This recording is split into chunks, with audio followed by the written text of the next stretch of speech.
Эфир студентабыз, ардактуу телекөрүүчүлөр, кезектеги коногубуз алгачкы коногубуз менен таанышканга даярбыз. Бул инсан менен биз жакшы бир темалардын алкагында азыр кеп салабыз. Кесиби боюнча журналист, эл аралык деңгээлдеги ЮНИСЕФ алкагында эксперт жана бизге көбүрөөк жазуучу болуп белгилүү болгон Лучо Валерио Сарандре аттуу мырзабыз. Кош келипсиз. Которому чайым Жылдыз эжекебиз менен кечиресиз келип калган чагы. Бүгүн биз китеп тууралуу сөз кылат экенбиз, бирок мен мага кызыктуу болгон баягы эл аралык эксперт деген дагы наам аябай кызыктуу болуп атат да. Ошол тууралуу качан эмне үчүн бул жакта окусак, Коста-Рикада дагы юридикалык жактан диссертацияны коргогон учурлар болгон экен. Негизи эле өзүңүз тууралуу баштап бербейсизби?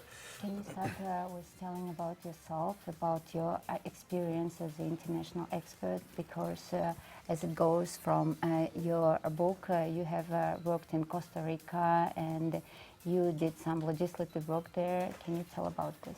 Yes, thank you very much for inviting me. Well, I've been working now mostly 20 years all over the world, working with the international organization, with UNICEF and the European Union. Чоң рахмат биз мени чакырганыңыздарга. Мен болсо эл аралык тармакта 20 жыл бою иштеп келатам. Мен болсо ар кандай эл аралык уюмдарда иштеп кеттим. ЮНИСЕФ, Европейский Союз. I worked mostly in the Balkans, working with justice issues, human rights, and the rights of the children. Балканда да иштеп кеткем. Ал жерде болсо занимался вопросом юстиции, защиты прав адам укугун коргоо тарапта. And 6 years ago, was very lucky to have the possibility of coming to Kyrgyzstan. И 6 жыл мурун мен ушундай бактылуу мүмкүнчүлүк мага пайда болду Кыргызстанга келип иштегенге. And I'm working with UNICEF, and at the same time I am teaching pro bono free of charge to the American University of Central Asia. Мен болсо азыркы учурда ЮНИСЕФте иштейм. Андан тышкары мен Америкалык эл аралык университетинде мугалим катары иштейм, бесплатно, бекер сабактар берем. Бекер жүргөнчө бекер иште деген бизде Кыргызда эң зор андашкыл сөздөр бар So эмеспи? there's a very good saying, instead of idling, go ahead and provide pro bono services. That's right. Кийинки сурамындай болсун, сиз китепке кайрылып келсек, Айсылуу эң сонун нур деп которобузбу? Айсылуу прекрасная как луна. Ала качуу, негизги максат бул жакта ала качуунун чечүү тууралуу жазылса керек. Мен китепти жаңы алдым, эми окуптум. Эмне тууралуу китеп? Анан сиз баягы эфирден сырткарда сүйлөшүп калдык. Аялдарга каршы, зордук зомбулукка каршы күрөшөт деп дагы сүйлөшпөдүкпү? Анан ошого байланыштуу бул китепти жаздыңызбы же негизи эле эмне үчүн ала качуу темасын алдыңыз? So can you talk about your book? You have such a beautiful name of your book and beautiful name of the girl. As the title of your book, Айсылуу, beautiful as a luna or beautiful as a moonlight. And can you tell, before this air, we have discussed that you are very much engaged in violence against women, and why you have chosen this kidnapping, bride kidnapping issue. Was it first your choice, bride kidnapping, and then you decided to write a book, or you have written a book and then started focusing on bride kidnapping? No, well, I work with UNICEF, with my title is for protecting children. Мен болсо ЮНИСЕФте иштейм. Мен эң негизги функциям балдардын укугун коргоо. And my work is really to look at all the structures that the state needs to put in place to protect children. Менин эң негизги милдетим ошол мамлекетте ар кайсы инструменттер, ар кайсы документтер болуш керек ошол балдардын укугун коргоо. So I spend most of my days looking at laws and in the parliament. Ошентип, ошол себептен мен ар кайсы мыйзамдарды териштирип караштырып чыккан жогорку кеңеште ар кайсы мыйзамдар болгон. But I wanted to make something more concrete, and then I wanted to talk directly to the girls and to the boys of the country, making simple novel to make understand the importance of fighting violence against girls. Андан тышкары мен болсо ошол балдар, кыздар менен кезигип алардын көйгөйлүү маселелерин аныктап чыкканга ушундай желание болду. И ошол себептен ушул аялдарга зордук зомбулук көрсөтүлгөн маселени алардын көзү менен караштырганга туура келди. So I believe that this book is somehow an act of love for Kyrgyzstan, a country that I feel extremely lucky to live with my family for the last 6 years. Биринчиден бул китепти мен Кыргызстанга арнайм. Кыргызстанга келип, ошо үй бүлө менен 6 жыл бою жашап келатабыз. Кыргызстан абдан кооз мамлекет экен, ошо Кыргызстанга арнап кеткен китебим. And to promote the importance of preventing violence against girls and making sure that no girl will live this trauma.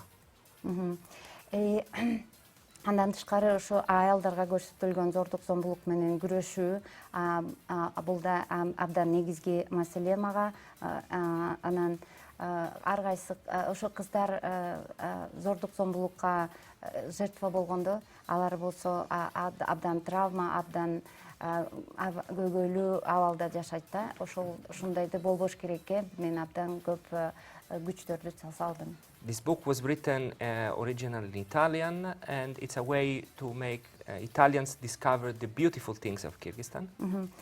Бул китеп негизгиден итальянча жазылган. Ошо Италияндагы элдер ошол китепти окуп атканда ошондой кооз Кыргызстан жөнүндө маалымат алып кеткен китеп болсун деп. And it's also a book for Kyrgyz people to discover a little bit more Italy. Андан тышкары ошо Кыргызстандын жарандары ошол китепти окуп атканда Италия жөнүндө маалымат алып кетсе да биз ойлогонбуз жакшы болот деп. Негизинен эле айта кеттиңер, ага чейин Кыргызстанда дагы башка дагы мамлекеттерде болуп кеткен экен. Ошол ар бир мамлекетке барганда ошол мамлекеттин көйгөйлөрүн изилдеп, анан ушундай китептерди биздин Кыргызстанда эле эмес, башка мамлекеттерде китептер жазган учурлар болду беле? You mentioned that you have traveled for 20 years in different countries, so you have dealt with many issues there. Did you write books about those countries in the past, and the same as about Kyrgyzstan? Well, this is my first official novel, but I've been working as a journalist, and I wrote a lot of stories and short stories about all other countries where I work with. Бул болсо мен биринчи алгачкы романым болуп эсептелет. Башка өлкөлөрдө иштегенде мен ар кандай маленькие рассказы, краткие рассказы, ар кандай аңгемелерди жазып кеткен, бирок бул болсо биринчи роман деп эсептелет. Эң сонунда ала качуу тууралуу дал ушул биздин өлкөбүздө ала качуу салты бар экендиги тууралуу алгачкы ирет качан билген аны алгач ушул каада салт боюнча билгенде китеп жазуу максат ой болду негизинде. When did you learn about this bride kidnapping, and when you were exploring bride kidnapping issue, did you have any idea in mind to write up a book? Well, this is interesting. When I decided to apply for a job here in Kyrgyzstan, I went and I did a Google research about Kyrgyzstan. Бул ошо Кыргызстандагы жарыяланган жумушка мен заявлениемди берерден мурун мен болсо Google'дан Кыргызстан жөнүндө маалымат алганга аракет кылдым. And one of the first things that came up, it was unfortunately the information about Alakacho. Эң биринчи маалымат Кыргызстан жөнүндө мен ошо Google'дан тапкан маалымат ала качуу жөнүндө экен. So this book is to a big extent is my willingness to promote the positive images of Kyrgyzstan. Ошол себептен бул китеп ошо Кыргызстандын положительный образ деген болот. Положительный образын продвигать эткенге аракет кылдым. To promote the very beautiful people and the incredibly very nice nature of this country.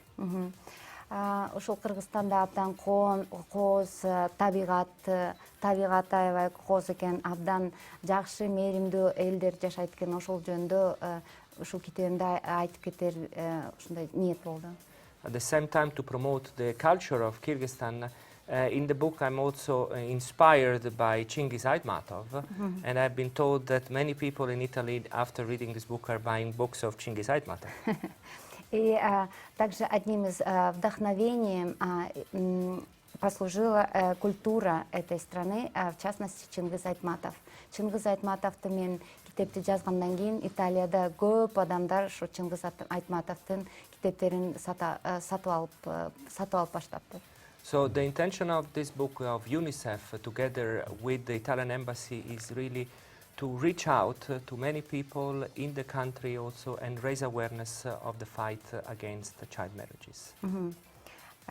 ЮНИСЕФ ушу Италиянын элчилиги менен чогуу ар кандай иш-чаралар жүргүзүп атат, элдердин аң сезимин көтөргөнгө. Ушул детские браки деген, значит, детские браки абдан көйгөйлүү маселе боюнча.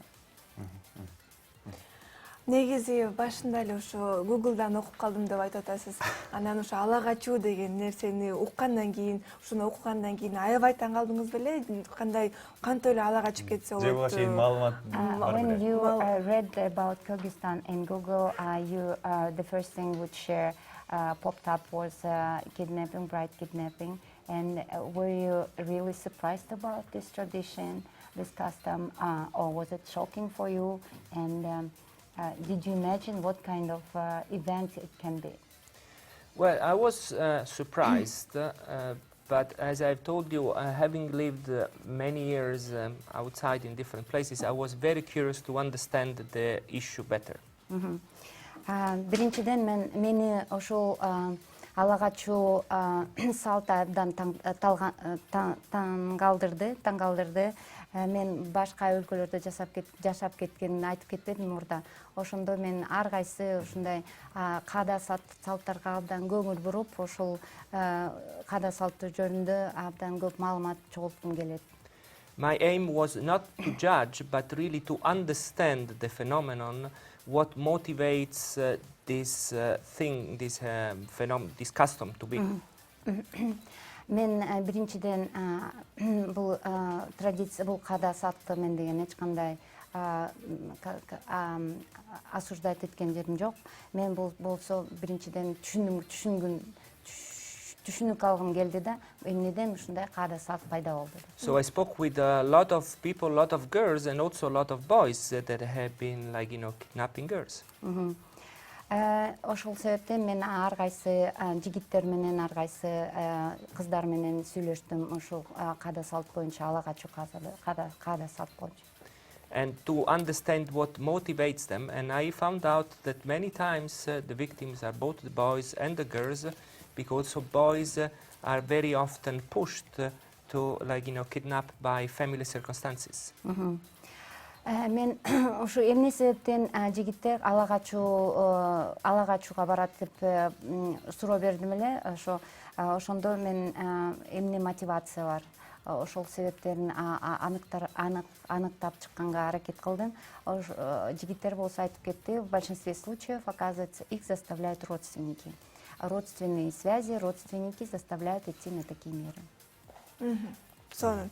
Акыркы сурообузду да узайтып коелу. Китепти жазганга канча убакыт кетти? How much time did it take for you to write up a book? Well, it was a very short period of time because I started to feel very emotional. I started to write the book a few days after Burulai was killed. Я начала писать книгу несколько дней спустя после смерти Бурулай. И мен ушу китеп жазып атканда абдан эмоционалдуу болуп кеткен убакыттар болду.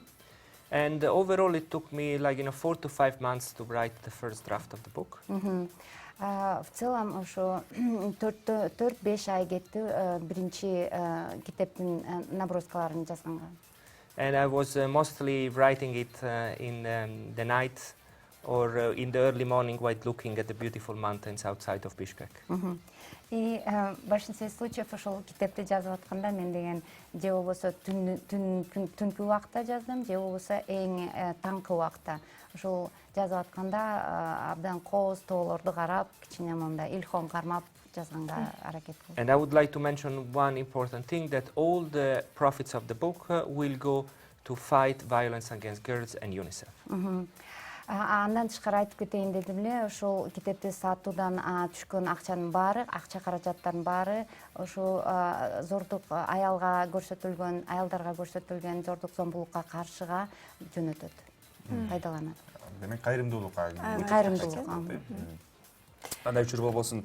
Чоң рахмат келип бергениңиздерге. Ийгилик каалайбыз. Ал эми бул биринчи эле китеп болбосо керек жазылган. Best of luck and we hope that this is not your first and last book. Чоң рахмат. Чоң рахмат. Биз сиздер менен коштошобуз. Ардактуу теле көрүүчүлөр, биздин студияда Лучия Сарандреа деген жазуучу болду. Аябай сонун китептин алкагында отурабыз. Жакшы китеп экен, сиздерге дагы сунуштайбыз. Жана Жылдыз Бекенбаева айым болду, биздин котормочу. Ал эми биздин жазуучубуз Лучио Валерио Сарандреа кесиптешибиз, жазуучу, эл аралык ЮНИСЕФ алкагындагы эксперт болду.